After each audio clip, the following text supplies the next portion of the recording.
is like you're like the third person I'm talking to. Should we do like a sound test to make sure it's fine? There's also playing. There is a little bit, but it takes some time too. The microphone's recorded on device. Oh, okay, yeah. All right, cool. Let's do it.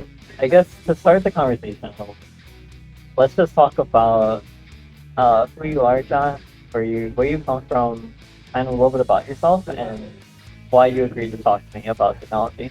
Sure. Hang on, let me turn this real quick. Sure. All right, so my full name, Jonathan Mesa.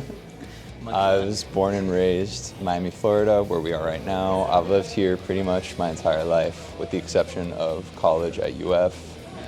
4 years there just for my undergrad. I really like it here. I think it's really cool. There are bad things about it, like obviously it's super hot, and now that I have a job, you have to worry about these things, but property values are like, so I probably won't stay here for too much longer. My plan is, or let me get there. So I graduated, and now I work at Red with you as a software engineer, which is super cool. I really like it there. Everyone at Red is great. I'm pretty happy with the whole situation, and I get to work remote.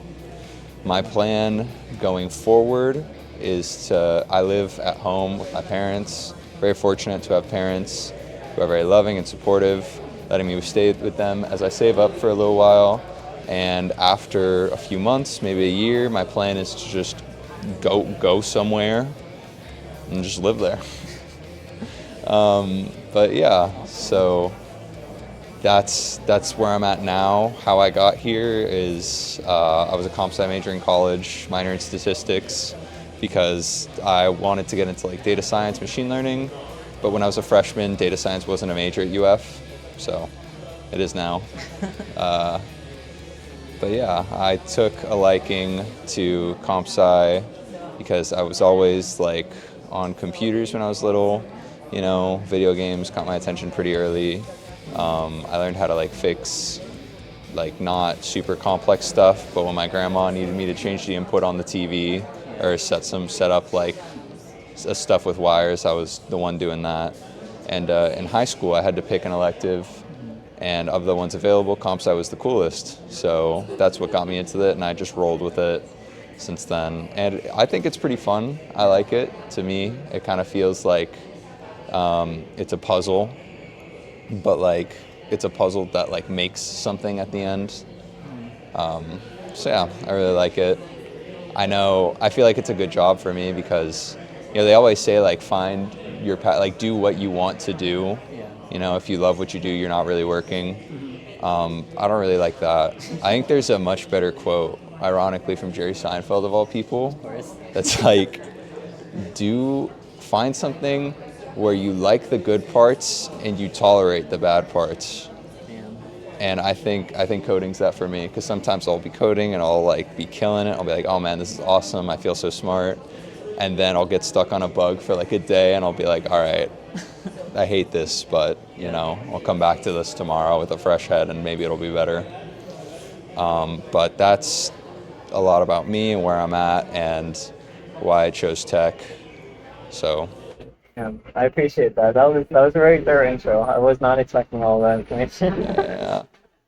So you mentioned a few things, right? One of the things is that you kind of enjoy building things.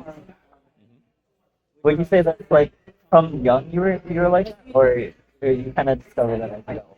I think as I was started to think, when I was young, I wasn't really thinking too much about what I wanted to do with my life. You know, like every kid thinks like, oh, I want to be this when I grow up. I always just kind of thought like blanket term engineer, because I thought it would be cool to like make stuff. Like, I guess coding's a bad example of this, but like make tangible things that do stuff. Yeah. And code's not really tangible, but I guess the effects of it. For the purpose of this, I'll count like an app or a program as something, because it's like it's really there and it really does stuff and it really takes building. And yeah, I don't know. I just feel like it feels cool and rewarding to make stuff. And yeah, I guess I started with that really little. You know, where like pretty much every kid who wants to be an engineer starts with Legos, and then from there it just built up. You made your dreams reality almost. Yeah. So I talked to you a little bit about my spiritual tech. We have the two sides of it, spirituality and technology. The spirituality side of it is more so that all of us as humans, we kind of come from somewhere. We grow up with our parents instilling values in us, right? The people in our community instilling values in us, Of course. and we kind of form our own understanding of that. And we go out into the world. We take up jobs, we take up projects to like figure out how what the world needs from us. So that's what the spiritual aspect of it is. It's like we're all living the same struggle. And technology has advanced so rapidly in the last couple of years, right? That a lot of people have come to know it really adeptly. You know, like us being in the field of computer science, we're kind of more on the forefront or cutting edge of the field. But there are a lot of applications and even like project management and stuff that don't have the experience about like the basic fundamentals of like how technology works. So when they go to implement it, it's not really implemented effectively enough. So in your experience, do you have any insight to offer others just like starting out from like where you're at right now, what you've learned and things that they might be able to borrow from you? I'd say for me, I feel like a lot of people see the high barrier to entry or the high skill floor, and I definitely agree that those things are there. But it really just depends on like where you jump in, I feel, because I mean, no matter where you start, it's going to be confusing and it's gonna be hard. Like I feel like for someone who's never seen code before, they might see it and think like, oh, this I see an equal sign, I see like plus. This sort of reminds me of math, and that's like the closest thing up until learning to code that you might think of when you do first see code.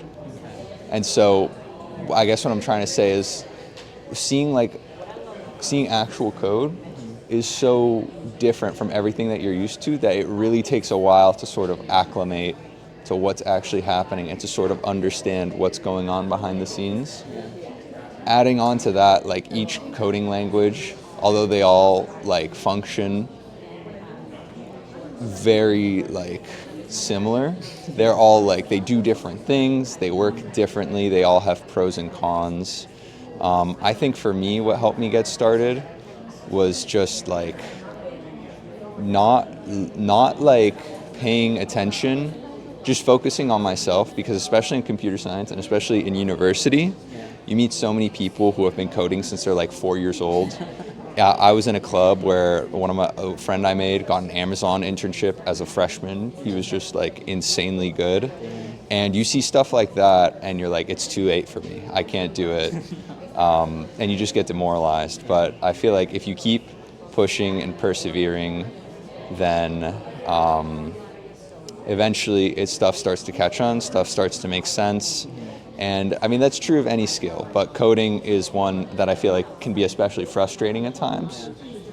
So you just got to have the willpower to push through, and it helps to do it with some friends. When I started, I took CS elective in my high school with my friends, and I got to say, if I was doing it alone, I would have given up on it a long time ago. But the community struggle really, really helps make it a lot easier and at times fun. Yeah, for sure. And you mentioned earlier that you said you just have to push through it, right? But then you mentioned that the community helps. So anything that makes it easier to find a community, or it's just like random interaction, but like you struggle something and like you see someone struggling and you like go work with them or you like reach out. Is that all it really takes? Yeah, I'd say so. Like, especially, it depends. There's always, coding is such a thing that's so widespread now that like it's not hard to find communities.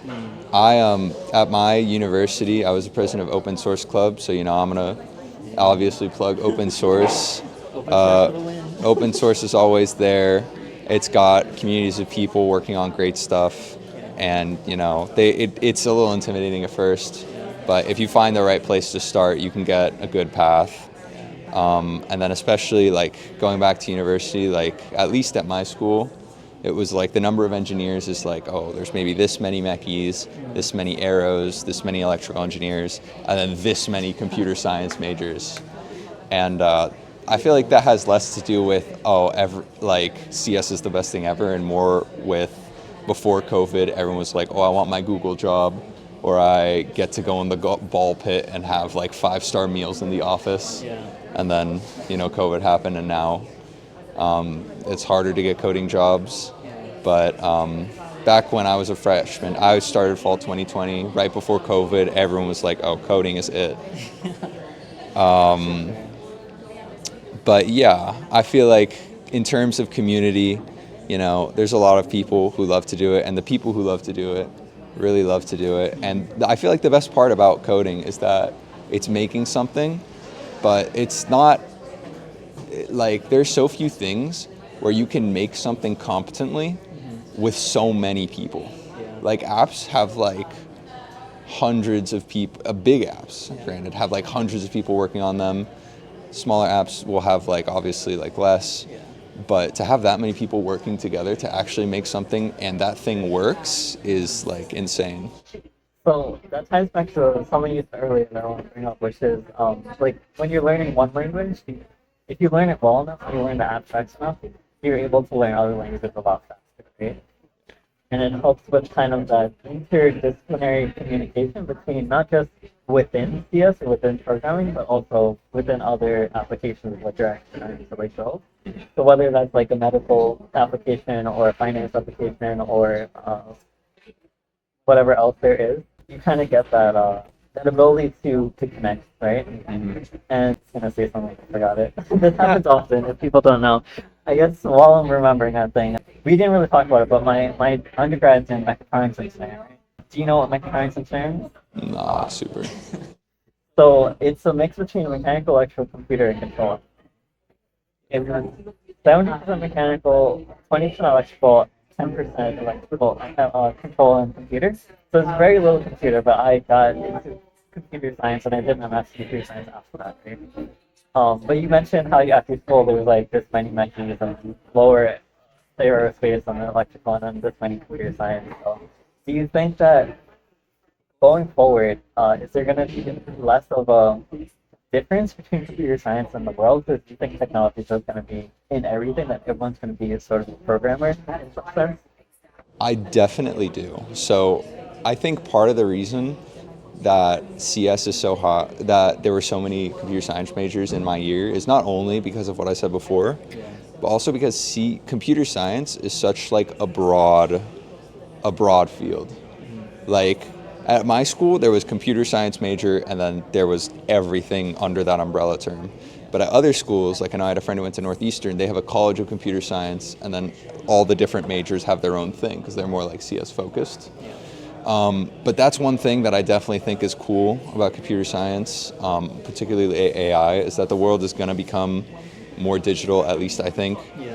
And it's so like interdisciplinary and universally applicable, is that you can, with code and like the right idea and the right tools, you can like help with anything. Like obviously there's in the medical field, there's like biomedical stuff. I know like a basic AI project that a lot of people undertake is like breast cancer detection with like a CNN. So I think that's all super cool.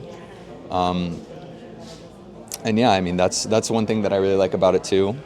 I myself, it's like I feel like I've focused sort of on AI, but I sort of like how I've gained all this like experience in different languages using different tools. So if one day I wake up and I'm like, oh man, I feel like I want to look into pivoting to this field of CS, or like I at least want to investigate it. Like it's the more you learn, the easier it is to sort of like move horizontally to like different flavors of computer science and like do different things, because at the most basic level, they all sort of use the same tools. So, like right now, I know from working with you that you're more of like a back-end slash software developer, right? Let's say if you wanted to transition into, like you were saying, cybersecurity earlier, right?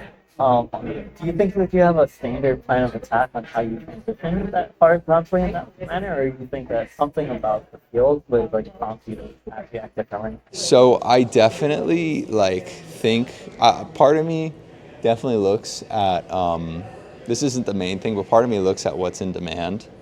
And obviously, it used to be computer science majors were definitely way more in demand than they are now. And that was one thing that inspired me to take CS because it's like, oh, well, it's something that I like doing, something that people need, and something that like pays decently well. Like, what's to hate? This, I mean, I'm definitely no expert in the industry, so this could be a complete like shot in the dark. But I think there's going to be more cybersecurity jobs in the future, especially with this big CrowdStrike outage that happened. I think that really showed that, you know, when you trust one company to handle cybersecurity for everyone, if they have a slip up, then, you know, everything shuts down. So I think that's going to really inspire people to diversify. But to answer your question of what would I like, do I feel like I could? How do you feel good? Like, what would be your steps if you had to transition horizontally right now? I definitely like wouldn't like. I'm not really one to like hard pivot. Like I wouldn't be like, all right, I'm quitting. I'm all inning on the cybersecurity thing right away. I'd want to like sort of learn the basics, like maybe watch some videos, read a book maybe.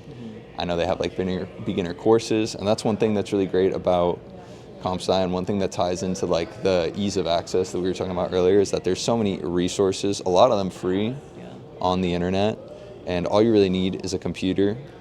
So I don't know. It's hard because cybersecurity is something I haven't really looked into too hard.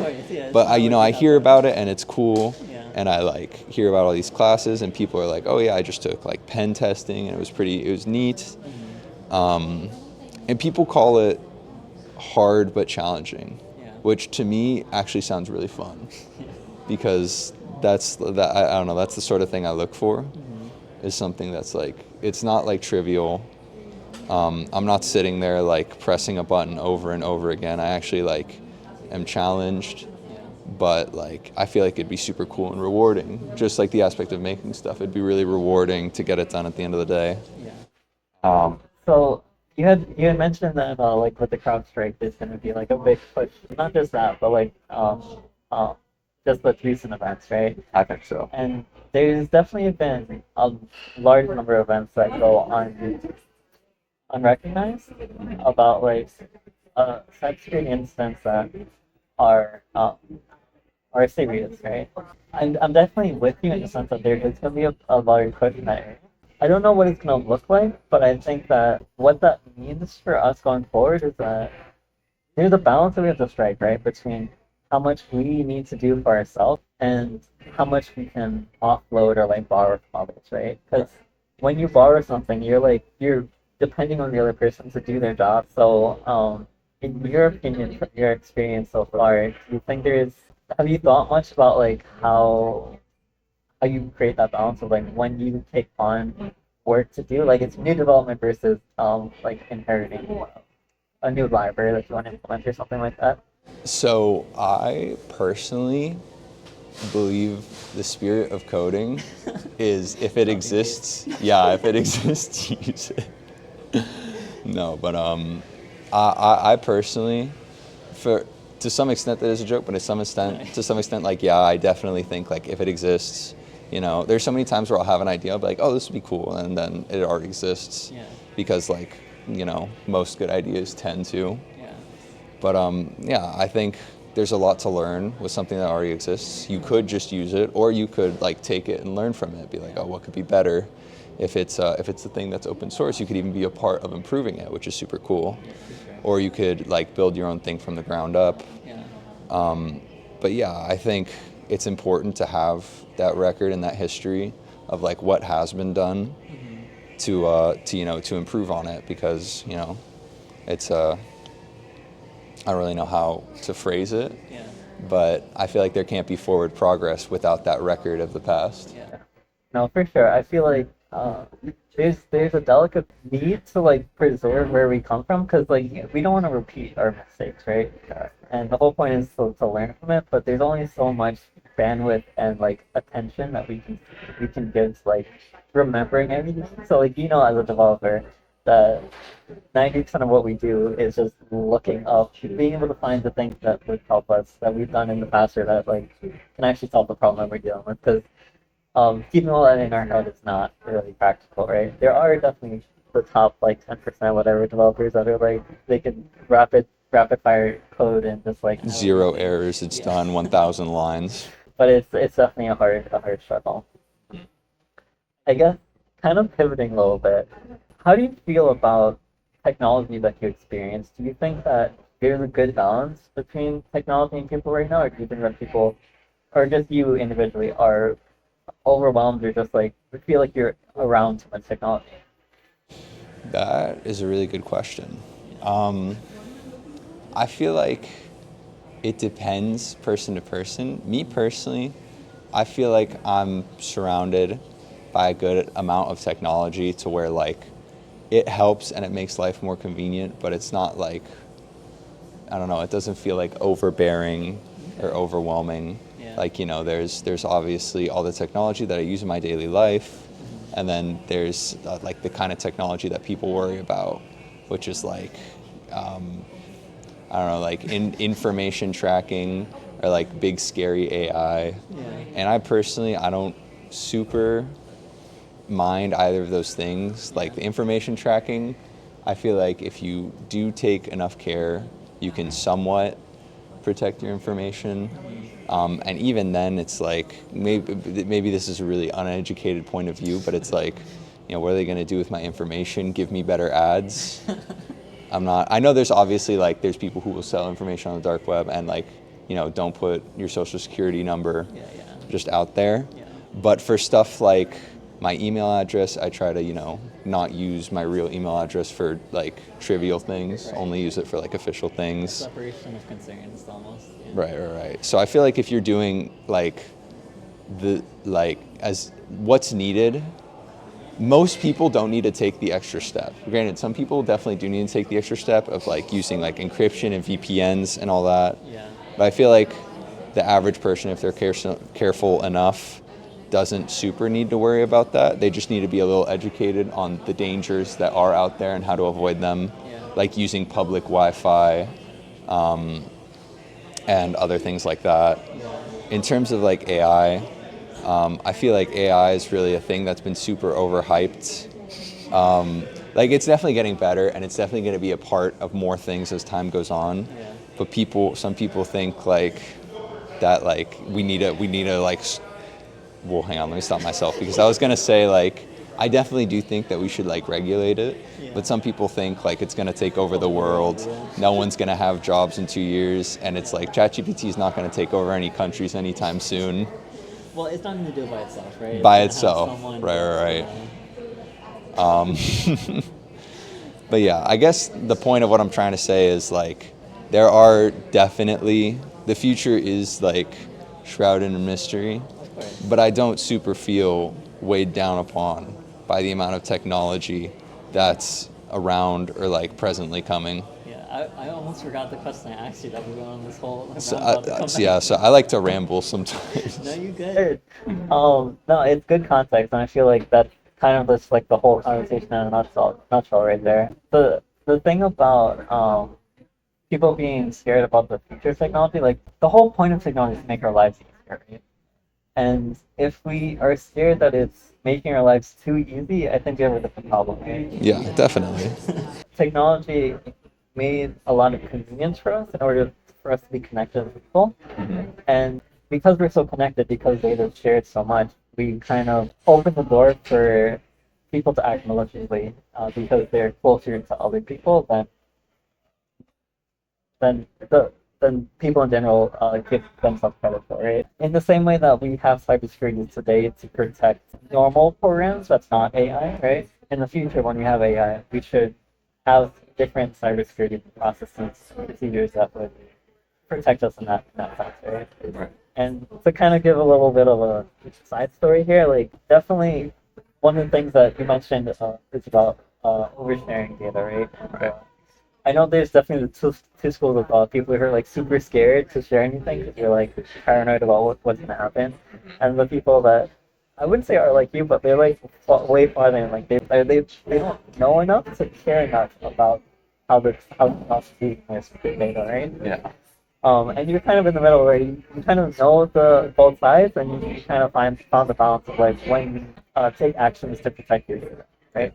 And I think that a lot more people have to get to that point. Definitely. One of the things I wanted to share that which was I guess side related to that story is like I was always not on social media, right? I only started doing social media for this road trip because I wanted to preserve kind of the knowledge and help share it a lot easier. And one of the things is that like with political figures today and just like more important people, there's been deep fakes that come out. Mark Zuckerberg and Bill Gates and whoever else getting their face like put on to say a message that they didn't say, right? Right. Do you think like the normal person should be worried about that? My impression is not really. But at the same time, with how advanced technology is getting and how easy it is to do something like that, for the sake of like saying police, like the legal system really cares about important people, and they don't really care as much about smaller people. So it'll be a lot easier to do a deep fake of someone who's like not important in order to like get a lot of smaller cyber incidents successful, if you will. So do you have any thoughts on that? So am, I guess I'm sort of in the middle again, where I don't think it's like it's an insane problem, but I definitely think it is a problem because like I'm on like Instagram. I'm not a huge social media user, but I have one of my close friends that is on Twitter a lot, and they were showing me a post and then all the comments on it. And I was like, that's weird, why are all these comments like that? And she was telling me how like 9 out of 10 of these comments are bots. Yeah. And it's like, I'm not on Twitter, so I couldn't tell, but I feel like the average Twitter person would be like, yeah, what are you dumb? You can't tell those are bots? But it's like, there are people like us who are very technologically literate and able to tell, albeit me sometimes not so much. Same. But we're able to tell, like we can see a phishing email and be like, all right, this is obviously fake. Right. But then like they send out like companies, and then my school, UF, old school, would send out emails being like, don't get caught by phishing scams, here are the signs, which means that people are falling for them. My grandma has fallen for a similar sort of thing. Yeah. And so I that's what kind of has me worried, is that I feel like there is potential because the average person may or may not be able to tell, but then there are definitely people who can't tell, who will just hear stuff or see stuff and be like, oh damn, that's real, when it like definitely is not. Yeah. And I feel like deepfakes are just pushing the line of what's believable. Yeah. Because like I've heard some you see some videos and you hear some like audio where it's like, okay, I can tell this is AI generated, but damn, it's pretty good. Yeah. And so I don't know, with enough time, like It's gonna be hard to tell the difference, right? yeah, that's what I mean when I say ChatGPT is not taking over the world, but it can do a pretty good deep fake. Yeah. And that in itself, Could do a lot of damage. it can definitely do a lot of damage, is what I'm thinking. So you mentioned how like there's a certain like ability you have to have in order to identify these sort of cyber risks, if you will. And like I also struggle with that in the sense of when other people give me something and ask me like, is this real or legit or something like that? I'm like, I know, but like, how do I explain that to others, right? Right. And I think like in order to help build trust in technology for others who aren't as technologically literate and doesn't have the time and energy to kind of gain that experience themselves, how do we improve the trust in the technology in order to like prevent most or like the majority of those incidents? I feel like a lot of people hear like, listen, the government's going to take your money, these companies are going to, or not your money, your data, these companies are going to take your data, and they definitely are. But like people are like, oh man, I need to like go live off the grid. Yeah. and They throw my computer in the trash. Yeah, they think that you need to do all this when in reality, I feel like it's just like not the bare minimum, but there's a solution. There's like a low effort solution. Just like even very simple things like don't have the same password for everything, and don't make it a bad password. You know, don't make the password. Yeah. And I mean, that's becoming easier because there are things like password managers, which I personally don't use, but I know like people like my dad uses them because he has like a ton of he has like accounts for a whole family and other stuff. But and then just knowing like, okay, what are the telltale signs of a phishing scam? Like I feel like we could condense the basic information that would save a ton of people into like a 1 hour YouTube video or into like I don't know, Just a very like condensed format. Yeah, a short version of. And it's not gonna save everyone, Yeah. but it's gonna be enough to be. It'd be like the equivalent of like when you were little, and then the police officer would come to your class and it'd be like, listen, don't do drugs. Here's what you say if someone offers drugs, and it was like a 30-minute like presentation. Yeah. It'd be like that, but how to not get tricked into sharing your information. And I feel like that's not gonna stop everything. Yeah. But it's gonna do like it's gonna be enough to save a lot of people. I like that idea a lot though, because like I know when I was growing up, like you said, they had the police officers and firefighters and like other people who came to give presentations on drugs and like weapons and stuff like that in elementary school. I don't know if they do anything with tech like that nowadays. I feel like they haven't had to until like now. Well, now, and I guess the one last thing on that point is that like I know in the last few years, maybe like 10 years or so, a company, whether like as an employee or as a customer of a company, they send out those like pamphlets and like things to look out for and like try to help educate them, but I feel like people don't pay attention to it. So I don't know how to capture the attention of people because like obviously we won't make an hour long video on just the key points because an hour like people don't have the attention span for an hour, right? Right. But I guess like one of the things like this whole trip's supposed to do is just like open the conversation, right? Get people talking, and I think social interactions is the key to get us there. Mm-hmm. So I guess as the final point for our conversation right now, how do you think that, or do you think that there's anything that we can do individually to help spread that knowledge that you're talking about to the ones that we know and just in our communities? That is a really good question. Especially because like I'm not very active on social media. I know like usually when people want to spread awareness of an issue, they'll post about an issue. Like they'll post a news article or they'll post a picture and it's like you tap on it to learn more info. Yeah. But it's like I'm sure there are accounts that do that. Yeah.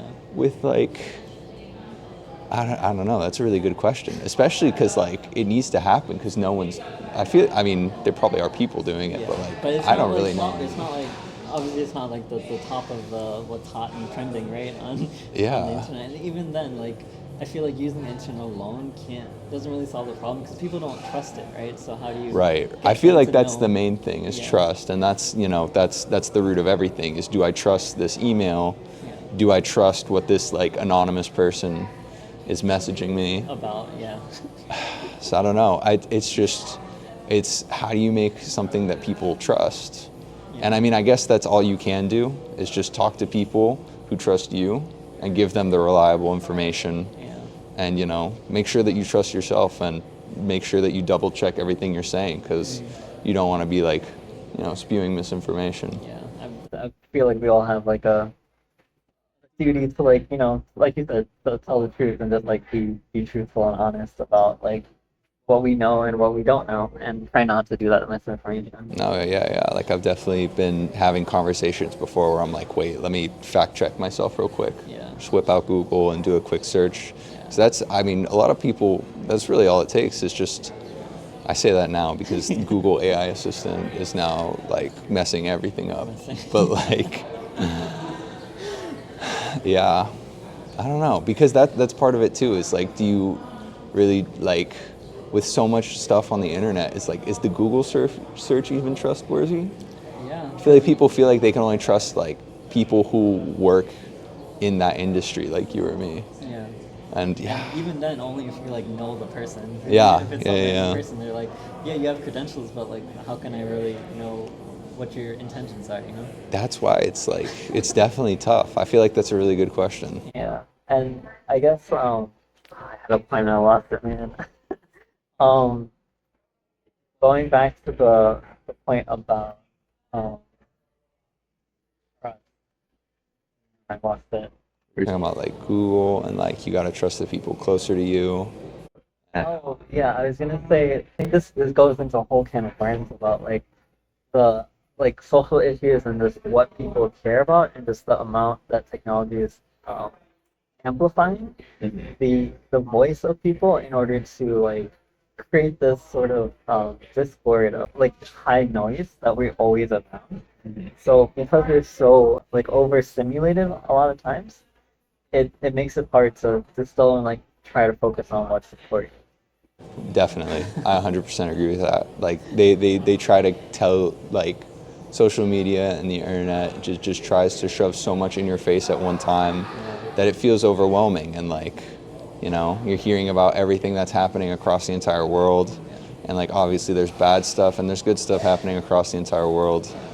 But yeah, I mean that's how a lot of the time that's how they generate revenue is they just want to capture your attention and keep it for as long as possible. That's where value comes from. It comes from us. So if they have our attention, our energy, they're making money. Yeah, So, yeah. all right, but to end on a good note, how we're gonna build trust. Do you feel like you will be more conscious after this discussion about like helping those around you at least? I definitely think so. I know the main people who I feel like need to know that information are like people who aren't as technologically savvy, who have things like accounts that hold private information. Like I know for me personally, my dad's a pretty tech savvy guy and secure guy. My mom not so much. And I have friends too that like, you know, they're not as good with computers, so I'll definitely be sure to answer their questions and help them wherever they need. Yeah. And it's not doing anything special, right? It's just about being It's just there. being there if they need you. Yeah. And Like, I guess it's going to that point of like if you see something, say something. So Yeah. I think you have to normalize that a little bit more with technology because I think a lot of times it's like people are kind of hands off. They're like, well, they see someone doing something that's not really the right thing to do, but they kind of just say like that's their problem. But I think if you take that mentality, what's going to happen is just like the technological problem that we're facing right now is just going to get worse.